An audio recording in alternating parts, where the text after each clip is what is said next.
Hello, Paul Hamilton here. Great to be with you. We're going to look at some Minecraft magic with OneNote today. Started to dabble with OneNote a little bit more. It's really great on an iPad. I am using an Apple Pencil with this tutorial, so just so you know, that's why my handwriting is so great. It's actually not, it's terrible. Let me show you what I've just done quickly in Minecraft. And if you're new to Minecraft, you've got a whole world just waiting for you. I've just dug a little swimming pool here. Using the blocks, so you can kind of see the blocks that I've used down the side here, because I really wanted to focus in this lesson on kind of area, perimeter, and volume and so forth.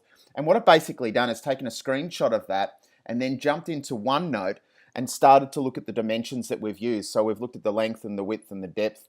I've got my calculations there by using the draw tool. You can see up there, you can just do little squiggles and so forth when you select a pen. I've got a little blue one there. And basically, I've done all my calculations. I've done a very simple swimming pool. Up here, I've done a great little kind of justification through a sound recording. I think the power of audio recordings are incredibly important, especially with students that struggle to get their ideas kind of down onto paper or electronic form.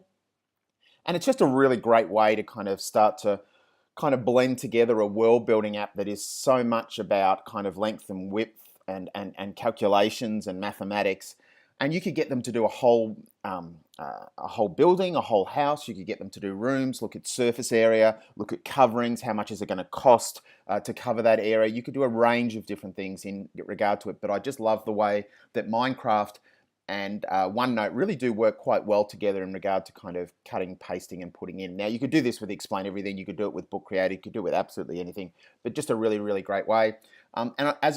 I'm in OneNote at the moment, so I'll just show you. I got a lot of responses about this, which is one of our thinking routines, which was like a CSI. Because we've got the drawing tool, I was able to insert pictures, insert audio. This is just a little CSI where color, symbol, image kind of blended together.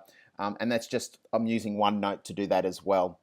I think the image editing is better, definitely with Explain Everything, in regard to what you can do with it. But I do think that it's worth exploring, especially schools that are using Microsoft 365 and so forth. So that was just a little not really a tutorial, but just a really quick look at how we can use really popular world building app like Minecraft to actually do some kind of calculations and some measurement and really get kids engaged in the process of mathematics and make it a little bit more real in a virtual world. Paul Hamilton here, signing off.